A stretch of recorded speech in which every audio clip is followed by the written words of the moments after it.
우리 본문 중심으로 말씀 살펴보도록 하겠습니다.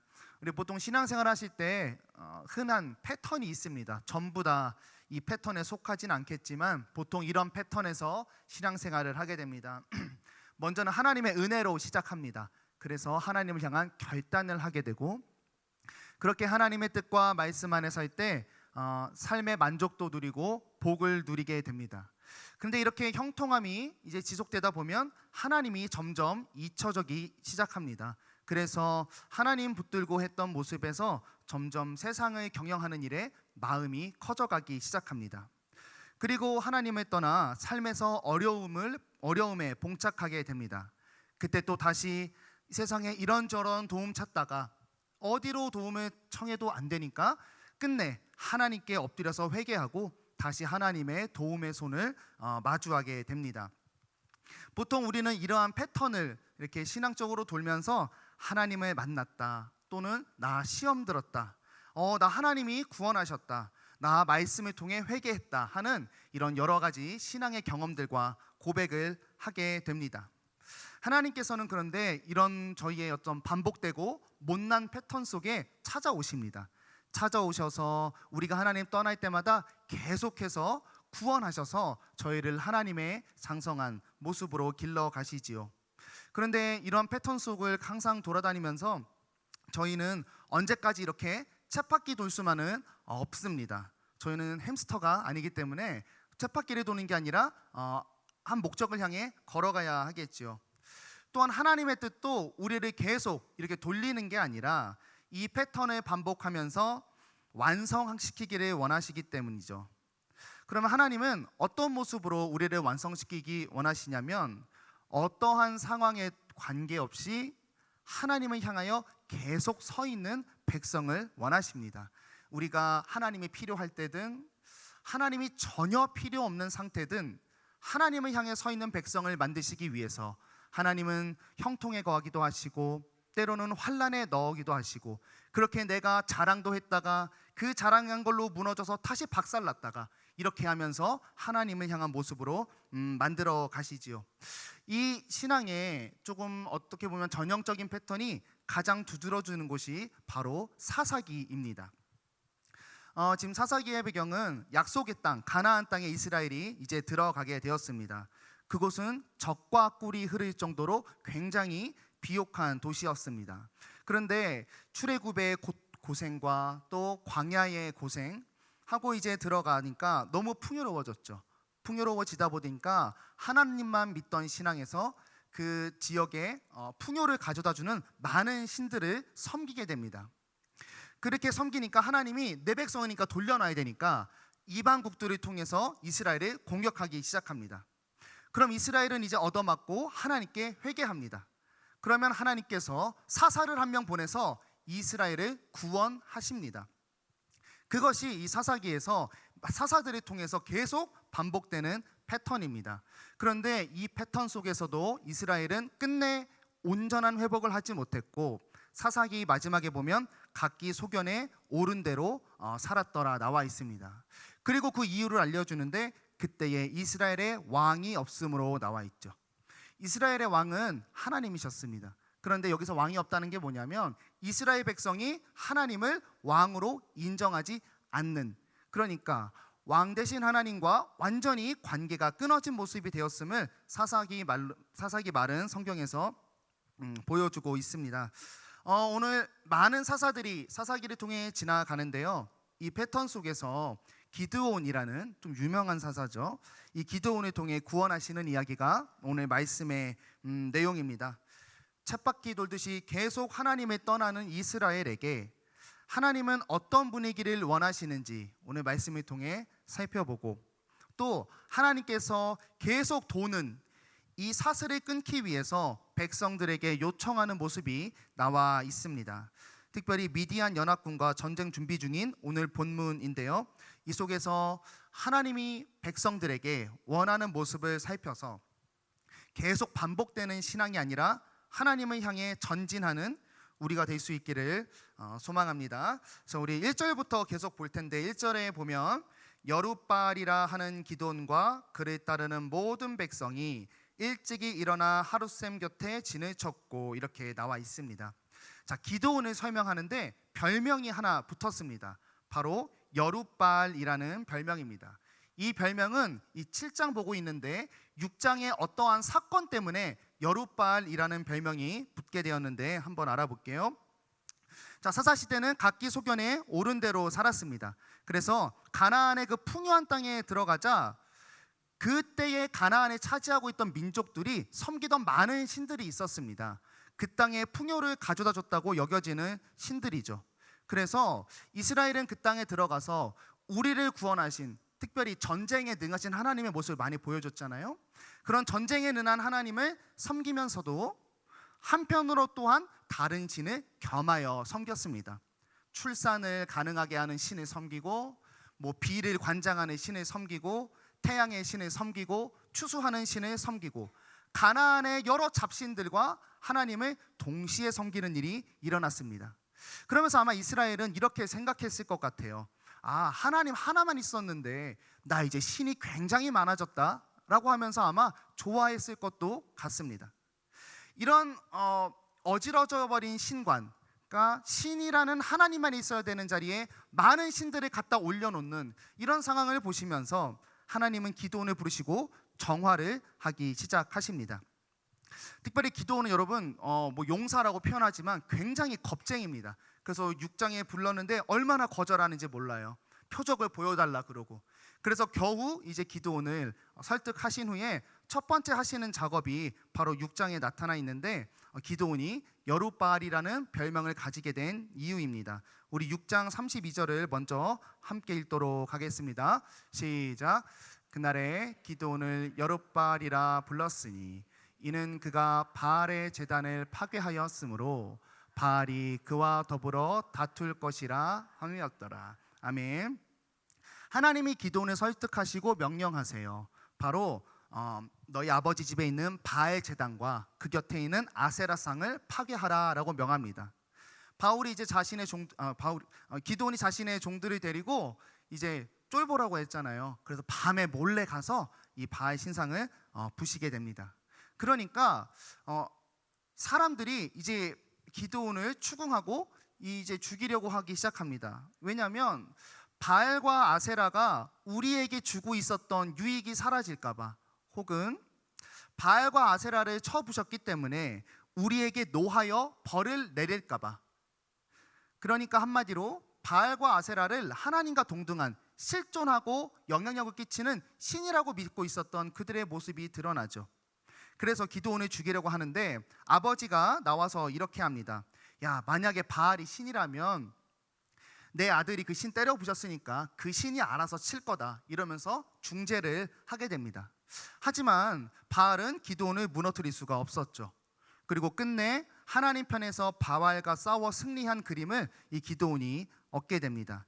그래서 여룻바알이라는 뜻은 뭐냐면 바알이 기드온과 계속해서 더불어 싸울 것이다 라고 하는 뜻인데, 믿는 기드온에게 이 이름은 내가 바알과 싸운다는 게 아니죠. 내가 바알과 더불어 싸우는 그런 상황과 이름을 얻었지만 바알은 나를 이길 수 없었고 하나님 편에 있는 내가 승리했다라고 하는 그런 그림입니다. 여러분, 우리가 하나님께 붙들린 백성의 정체성은 우리가 태어났을 때의 정체성이 있을 것 같아요. 저 같으면 이제 강민규라는 정체성이 있을 텐데 예수를 믿고는 또 하나의 정체성이 추가가 됩니다. 오직 하나님 편에만 속해서 하나님의 자리를 대신하려는 것들과 싸우는 존재라는 정체성이 붙습니다. 그래서 그리스도인의 인생은 영적 전쟁이라고 합니다. 우리가 하나님 믿기 전에 의지했던 것들, 신이잖아요. 이것을 하나님으로 우리가 온전히 하는 순간 내가 의지했던 것을 내려놓아야 하는, 또 그것을 다시 섬기고 싶은 유혹과 싸워내야 하는, 그렇게 우리를 몰아가는 사단과 전쟁해야 하는 영적 전투를 우리가 마주하게 된 것이 우리의 정체성입니다. 그리하여 어떤 신학자는 교회를 전투하는 교회, 왜냐하면 하나님만을 믿는 영역과 세상의 가치를 믿는 영역 간의 영역 싸움이기 때문에 그렇게 표현하기도 합니다. 근데 이렇게 인생을 경영하니까 세상이 이런 모습을 보고 미련하다고 하는 일이죠. 한치 앞을 알 수 없는 세상에서 사실 올바른 지혜로운 모습은 가나안 땅에 들어간 이스라엘의 모습입니다. 영적인 영역에 대해서는 하나님을 신뢰하고 또 농사짓고 자식 낳고 이런 거에서는 그것에다가 풍요를 준다고 하는 그런 것들을 의지하는 것이 놀라운 지혜로운 일들이죠. 그런데 그리스도인들은 어떻게 사나요? 그런 거 따르고 의지하기는커녕 하나님 딱 하나 믿고 세상의 모든 영역에 들어가서 거치면서 살아갑니다. 근데 그 안에는 어떤 믿음이 있습니까? 하나님께서, 신은 한 분밖에 없고 하나님께서 모든 만물을 다스리고 주관하신다는 믿음이죠. 그리고 나는 그런 하나님의 편에 섰으니까 두려울 것이 없다라고 하는 믿음 때문에 우리는 세상에 거치는 모습으로, 세상이 미련하다 하는 모습으로 살아갑니다. 여러분, 이렇게 세상과 전투하는 모습, 하나님이 만물의 다스림을 인정해야 하는데 그 영역을 하나하나 세상의 가치로 빼앗는 세상과 우리는 전투하는 그리스도인입니다. 사람의 행복이 어디서 오는가? 마음의 문제는 어떻게 해결하는가? 관계의 형통함은 어디서 오는가? 재물은 어디에 위하여 사용되어야 하는가? 정말 아름다운 인생이란 무엇인가? 이 모든 것이 다 하나님 안에서, 말씀 아래서 주어지고 표현되고 경영될 수 있는 것인데, 이 모든 가치가 다 보이는 것, 물질적인 것에 달려 있다며 하나님께 속한 영역을 세상은 빼앗아가고 있습니다. 여러분, 우리 그리스도인들은 여룻발의 이름을 갖고 있습니다. 그러니까 이 여룻발의 이름을 세상의 관점에서 보면 이런 거죠. 평생 바알과 싸우는 인생, 미련한 인생, 거친 인생, 이것이 세상이 바라보는 여룻발에 담긴 인생입니다. 그러나 그리스도인의 관점은 다릅니다. 우리가 여룻바알의 이름을 가졌다 할 때에는 바알과 싸워서 이미 승리한 역사를 갖고 이렇게 고백하는 여룻바알인 거죠. 하나님의 편에 섰다는 이름 하나로 두려울 것이 없는 존재이다라는 게 우리의 정체성입니다. 하나님께서는 이렇게 특별한 경험으로 여룻바알이라는 고백을 가진 기드온을 민족의 지도자로 세워서 이제 일을 진행하십니다. 미디안 연합군과의 싸움인데 한번 살펴보도록 하겠습니다.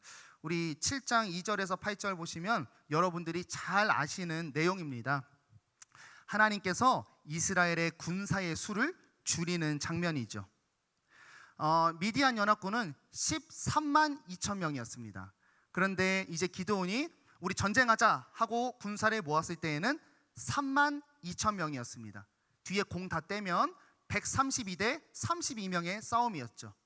근데 하나님이 이것을 보고 너무 많다라고 하며 두려워 떠는 자를 돌려보내라 하여 지금 몇 대 몇이 됐냐면 13만 2천 명 대 10,000명의 싸움이 되었습니다.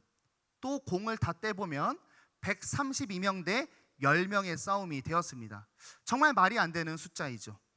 그런데 하나님이 한 번 더 줄이십니다.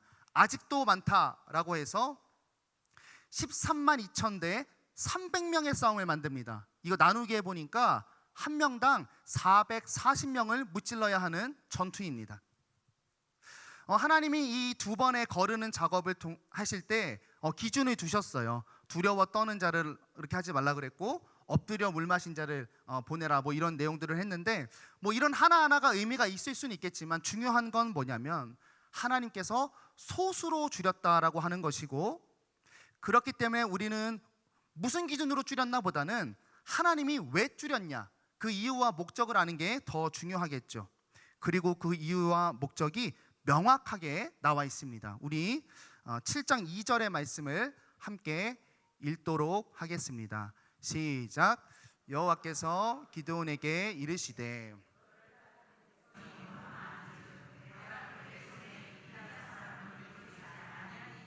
이는 이스라엘이 나를 거슬러 스스로 자랑하기를 내 손이 나를 구원하였다 할까 함이니라. 아멘. 하나님께서 왜 숫자를 줄여서 말도 안 되는 싸움을 만드셨냐, 이것을 고민하셨습니다. 이스라엘이 스스로 자랑하기를 자기들이 자기 손으로 자기를 구원했다라고 말할까봐 하나님이 숫자를 줄이셨다라고 하고 있습니다. 여러분, 하나님과 동행하면서 인생을 살 때 우리는 항상 이 싸움을 하는 것 같습니다. 우리는 세상이 보기에 넉넉한 어떤 무기를 원하고 하나님께서는 세상 앞에 하나님 없이는 해결할 수 없을 정도로 저희에게 가진 모든 무기를 빼앗아 가십니다. 하나님의 걱정은 이거였습니다. 세상의 기준과 승리의 비결인 숫자를 두려워하시는 거죠. 그래서 인간의 걱정이 이제 숫자를 두려워해서 숫자를 늘리기를 원했지만 하나님의 걱정은 자기를 높이고 자랑할까 봐, 그러니까 하나님이 드러나지 않을까 봐 숫자를 줄이는 하나님의 법칙으로 지금 이스라엘과 하나님이 대척점에 있습니다. 그럼 하나님은 왜 인간의 숫자를 줄이는가? 인간에게 보이기에도 멋있게 일하셔서 하나님 보이시면 될 텐데 말이죠. 왜냐하면 죄된 인간의 모습이 그렇게 하나님을 높일 수가 없기 때문입니다. 타락한 죄성이 우리에게 있기 때문인데요, 두 가지 사건을 통해 확인합니다. 먼저 선악과 사건입니다. 선악과 사건에 많은 메시지가 있겠지만 이 본문과 관련해서 얘기하면 선악을 분별하는 하나님의 일을 인간이 대신하려고 하는 일이죠. 또 바벨탑 사건이 보여주는 교만함은 뭐냐면 나의 힘으로 하나님의 자리에 갈 수 있다라고 하는 죄의 모습입니다. 그러니까 죄된 인간은 하나님의 일을 내 것으로 만들려고 하고 나의 뜻으로 세상을 채워가려는 그런 죄성이 있다라고 하는 거죠. 하나님께서는 여러분 우리를 창조하시고 이 땅을 하나님 대신하여 통치하라고 대리 통치자로 보내셨습니다.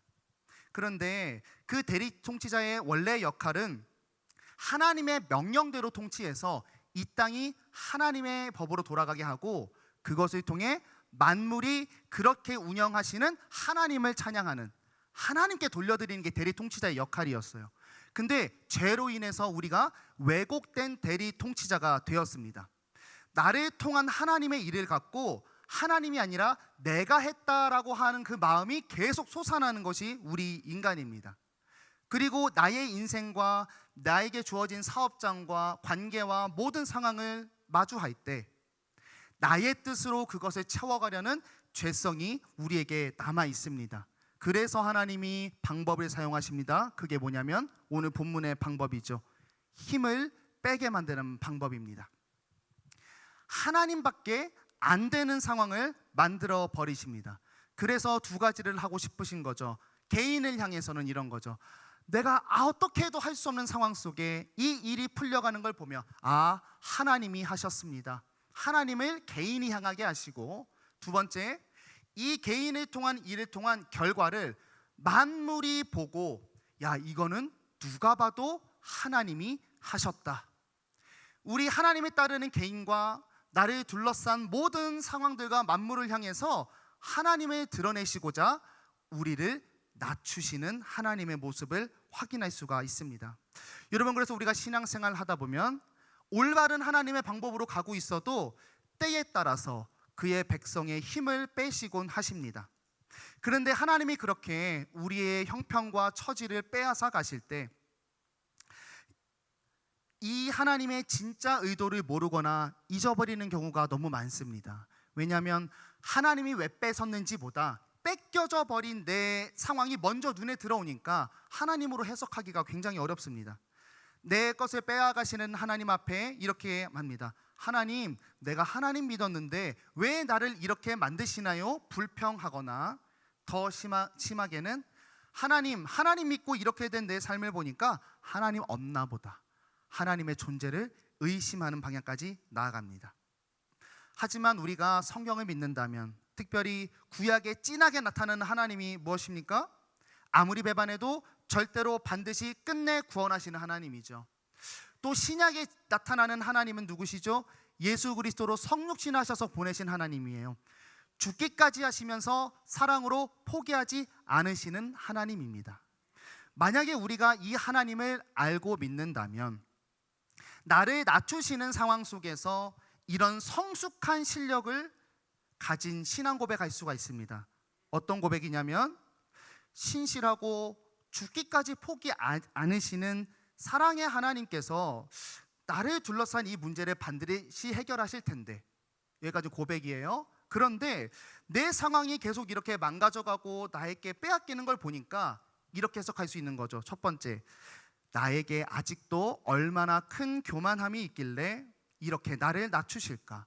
그래서 하나님한테 하나님만 높일 실력이 없음을 대화하는 것으로 가는 거예요. 그렇게 기도의 자리로 가는 게 하나님을 믿는 성숙한 자녀가 나의 삶이 약해져가는 상황 속에 할 수 있는 성숙한 반응입니다. 그리고 한편 이런 소망도 얻을 수가 있지요. 이렇게까지 망가진 상태인 나를 구원하신다고 하나님이 어떻게 크게 일하실까라고 하는 이런 아주 작지만 무너지지 않는 소망을 저희는 갖고 무너져가는 나의 인생을 마주할 수가 있습니다. 그럼 우리가 삶을 보고 또 사람들을 보면 하나님 없는 형통함이 정말 무서운 일입니다.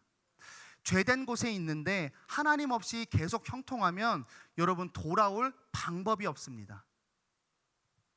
하나님이 필요한 상황이 와야 사람은 그때서야 이제야 세상의 많은 거 다 의지해 보다가 다 안 돼서 결국 신을 의지하게 되죠. 신을 연결해주는 많은 종교를 그때부터 떠돌기 시작합니다. 인간은 종교적 존재이기 때문에 삶의 끝에서 신을 의지하게 되죠. 초월을 의지하고. 그러다 이런 종교 저런 종교 다 안 돼서 끝내 하나님께 찾아오게 되고 하나님께 손 한번 뻗게 되는 게, 그것이 인생이 겨우 하나님을 찾을 수 있는 길인데, 하나님 없는 형통함은 이 마지막 남은 이 방법조차 우리가 다가갈 수 없게 하지요. 제가 한번 이제 아이들과 설교할 때 이런 내용으로 설교를 했었습니다. 신앙생활도 너무 중요하지만 하나님의 보내신 삶의 자리도 중요하다. 그러니까 저는 무슨 얘기를 한 거냐면 공부 좀 해라 이 얘기를 한 거예요. 공부 좀 해라 이랬는데, 그래서 얘들아 기도한다고 시험 점수가 오르지 않는다. 시험은 공부를 해야 잘 보는 거예요. 왜냐하면 뿌린 대로 거두게 하시는 하나님의 질서로 이 세상이 창조됐어. 만약에 너네 공부 안 하고 기도해서 시험 잘 보잖아? 너네 그러면 하나님을 혈연 지연에 따른 부패한 분으로 만들어버리는 거야. 너네 그런 하나님 믿고 싶어? 얘기를 한 적이 있습니다. 그랬더니 애들이 설교 끝나고 와서 얘기했습니다. 아, 그럼 목사님 기도는 할 필요가 없겠네, 공부만 하면 되겠네 라는 이야기를 하는 와중에 저는 또 시험에 들고 하나님과 묵상의 시간으로 빠졌습니다. 빠지고 제 경험과 비추어 봐서 해봤을 때 이런 일이 있더라고요. 제가 중학교 때 공부를 시작해서 조금 잘했습니다. 조금 잘해서 전교 3등을 했었는데 그때는 하나님 없이 했어요. 하나님 없이 전교 3등까지 해봤는데 그렇게 되니까 제가 저를 진짜 많이 의지하고 사람이 지혜롭다 하는 방향을 엄청나게 따라가게 되더라고요. 그 3등을 얻기 위해서 말이죠. 근데 아버지가 개척하시고 이제 기도라는 걸 하게 됐습니다. 새벽 기도를 나가면서 공부를 하는데 엄청난 갈등이 있었죠. 나는 내 인간적인 이 정도 시간과 실력을 투자해야 공부를 할 수 있는데 아빠는 시험 기간인데 수요 예배 나오라 그러고 금요철에 반주하라 그러고 새벽 기도 나오라 그러니까 야, 이렇게 하면 나 진짜 망하는데, 내가 지금까지 경영해온 나의 인생은 이렇게 하면 망하는 법인데, 그래서 예배 시간만큼 더 담을 절자면서 기도하면서 공부를 해가지고 비슷한 성적을 얻어냈습니다. 근데 결과가 다르더라고요. 기도 안 하던 저의 상위권의 실력은 저를 세상으로 향하게 했지만, 기도를 했던 저의 실력은 하나님을 높이게 되었고 하나님을 더 의지하게 되었고 하나님을 향한 방향으로 가게 하더라고요. 그러니까 기도는 뭐냐면 하나님을 향해 내가 설 수 있게 하는 힘이죠. 그리고 하나님을 향해 내가 서는 일들이 매일 반복되는 게 인생이잖아요. 기도는 뭡니까? 그래서 인생을 만드는 힘입니다. 여러분, 하나님께서는요 그의 백성과 동행하고 일하시면서 온전히 드러나시기를 원하세요. 그런데 하나님이 드러나시고 싶은 이 이유가 권력욕이 아니에요. 권위욕도 아닙니다. 하나님은 저희의 영광이 필요 없이도 스스로 영광이 충만하고 완전하신 분이거든요. 하나님이 왜 드러나고 싶으시냐면 하나님과 동행하는 한 개인을 계속해서 하나님께 붙어 있도록 하기 위해서 하나님은 자신을 드러내기 원하십니다.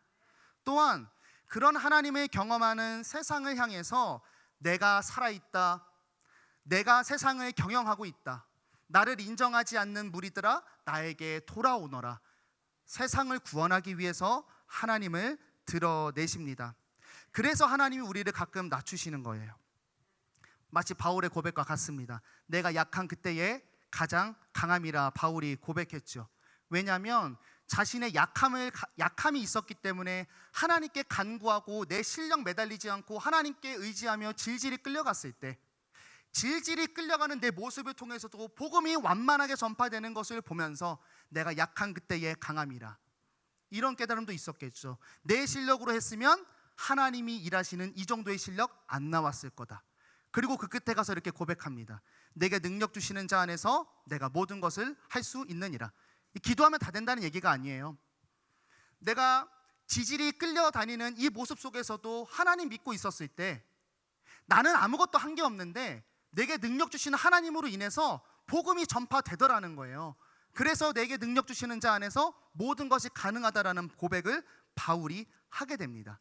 바울은 이 일체의 비결을 깨달았습니다. 내 실력이 아니라 하나님이 드러날 때 일이 온전하게 되고, 내가 예상한 어떤 타겟의 영혼뿐 아니라 그를 둘러싼 모든 영역에게 샬롬이 임하게 된다는 것을, 하나님으로 오는 영광의 놀라운 손길을 확인하게 된다는 것을 바울이 깨닫게 되었습니다.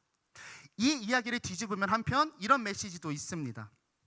우리가 만약에 높으나 낮으나, 내가 강하나 약하나, 부하나 가난하나, 또 내가 크거나 작으나, 어떤 상황에서도 모든 삶을 하나님의 이름으로 영광 돌릴 수 있는 실력이 있다면, 그런 겸손함이 있다면 하나님은 우리를 낮추실 필요가 없습니다. 하나님은 스스로 겸손하고 낮추는 자를, 그렇게 하나님만 영광 돌릴 수 있는 자를 하나님이 높이시는 일을 이루어 가십니다. 우리가 하나님 앞에 겸비하며 낮아질 때, 내 잘함을 가지고 하나님께 영광을 올려드릴 때, 예를 들어 축구 선수가 골 넣고 기도할 때, 연예 대상에서 하나님께 영광을 먼저 올려드릴 때, 그런 실력이 있으면 세상에서 낮추실 필요가 없죠. 그리고 그를 하나님이 충분히 사용하시게 됩니다. 실제로 이제 전쟁 상황 잠깐 보고 마치겠습니다. 이제 상황은 한 명이 440명을 잡아야 되는 상황입니다. 말도 안 되죠. 말도 안 되는데 영적 전쟁이 이렇게 말도 안 되는 일입니다. 제가 멋있게 지금 하나님 따라라 바라보라 했지만, 진짜 우리가 가서 마주하는 상황은 딱 이런 상황입니다. 말이 안 되고 두려운 싸움이시요. 그런데 하나님이 이 마음을 아세요. 우리 오늘 읽은 9절에서 11절 보시면 하나님이 이렇게 얘기하죠. 10절에 만일 내가 내려가기를 두려워하거든 내 부하 부라와 함께 그 진영으로 내려가서 그들이 하는 말을 들으래요. 여기서 그들은 이 기드온 편의 군사가 아니라 미디안 진영에 가서 미디안 진영에 있는 적군이 하는 말을 들으라고 이야기하고 있습니다. 자, 하나님께서는 이 두려워하는 마음을 아시고 동역자를 붙여주시고 지금 적진으로 들어가게 하셔서 승리를 확정하게 하십니다. 이들이 미디안 진영에 동참을 가게 하시고 오늘 13절 14절 아주 놀라운 사건을 일으키시는데 우리 한번 같이 읽도록 하겠습니다. 기드온이 그곳에 이른즉 어떤 사람이 그의 친구에게 꿈을 말하여 이르기를 보라 내가 한 꿈을 꾸었는데 꿈에 보리떡 한 덩이가 미디안 진영으로 굴러들어와 한 장막에 이르러 그것을 쳐서 무너뜨려 위쪽으로 엎으니 그 장막이 쓰러지더라. 그의 친구가 대답하여 이르되 이는 다른 것이 아니라 이스라엘 사람 요아스의 아들 기드온의 칼이라.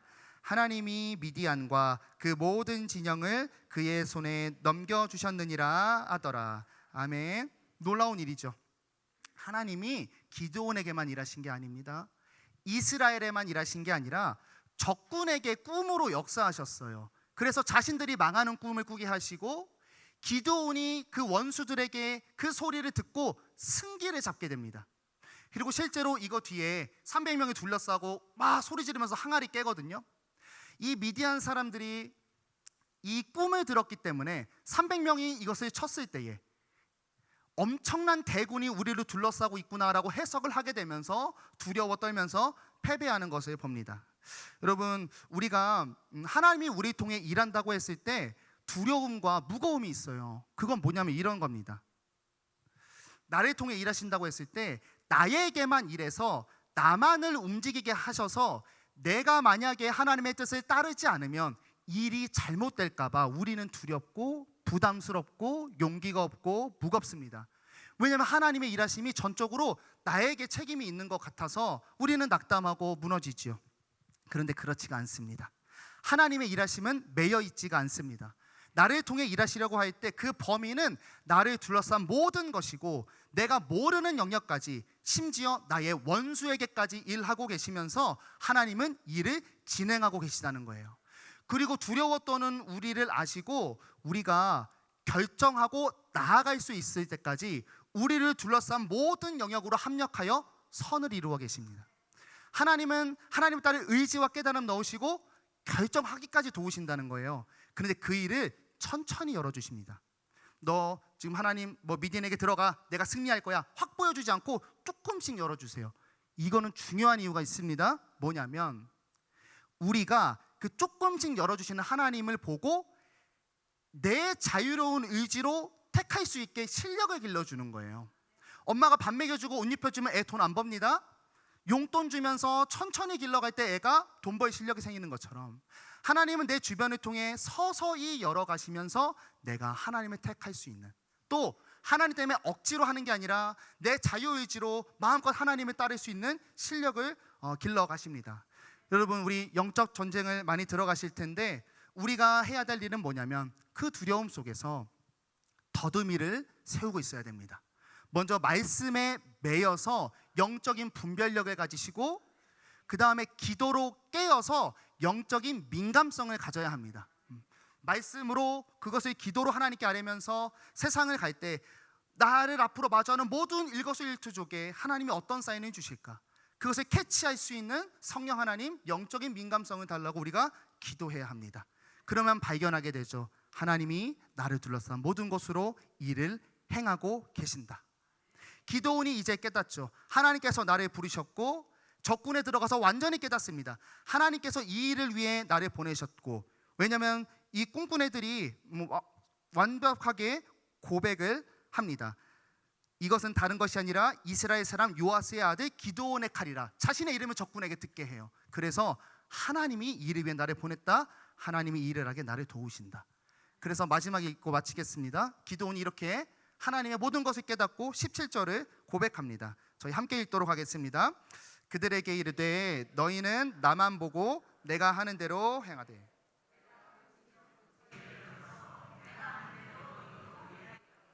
기드온이 지금 오늘 설교 제목이 나만 바라봤는데 하나님이 하는 얘기가 아니에요. 기드온이 합니다. 어떤 담대함으로 하는 거예요? 하나님이 나와 함께 하시고 하나님이 나와 도우심을 알기 때문에 세상을 향해 담대히 선포합니다. 나를 봐라.